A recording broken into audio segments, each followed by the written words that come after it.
Ут көйдірген йорт жиһазлары әле дә төтенләп ятучы мәктәп сумкасы. Безнең төшерү төркеме вакыйга урынына баргач шундый күренешкә тап булды. Янгын күзәтчелеге инспекторы кулында күп балалы гаиләне урамда калдырган электр чыбыгы. Кулдан ясалган шушы озын айткычка җылыту радиаторы тоташкан була.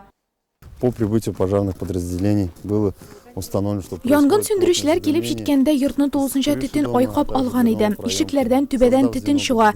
Янгын сөндерүчеләр эшкә кергәч, йорт җиһазлары, мал-мөлкәт, агач конструкцияләр януын күзәтте. Янгын тулысынча сүндерелде һәм аның сәбәбе ачыкланды. Ул электр белән җылытылучы җиһазны куллану кагыйдәләрен бозу. Кулдан ясалган озын айткычта кыска ялганыш килеп чыгу нәтиҗәсендә ут чыга һәм җылыту радиаторы яна башлый.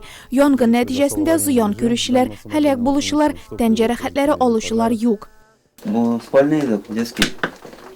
Баллар утром был огороженный.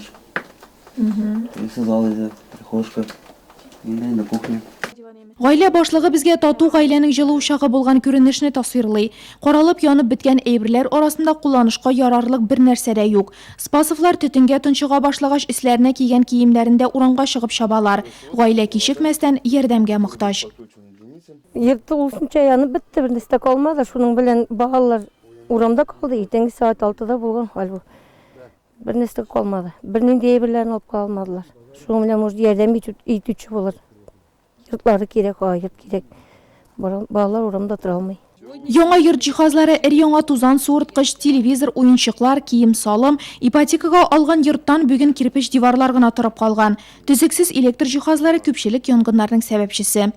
Участились случаи возникновения пожаров по электротехническим причинам. Электр техникасы аркасында килеп чыккан янгыннарның артуы күзәтелә. Бу җылыту җиһазларын караучысыз калдыру, электр чыбыкларын дөрес монтажламау. Хәзер яз көне электр чыбыкларына түбәләрдән тамчы тама. Нәтиҗәдә кыска ялганыш килеп чыга. Ул үз чиратында җиһазларның авария режимында эшләвенә китерә. Кешеләр мондый очракта уяу булсыннар иде. Происходит возгорание изоляции и последующее возгорание деревянных горючих конструкций.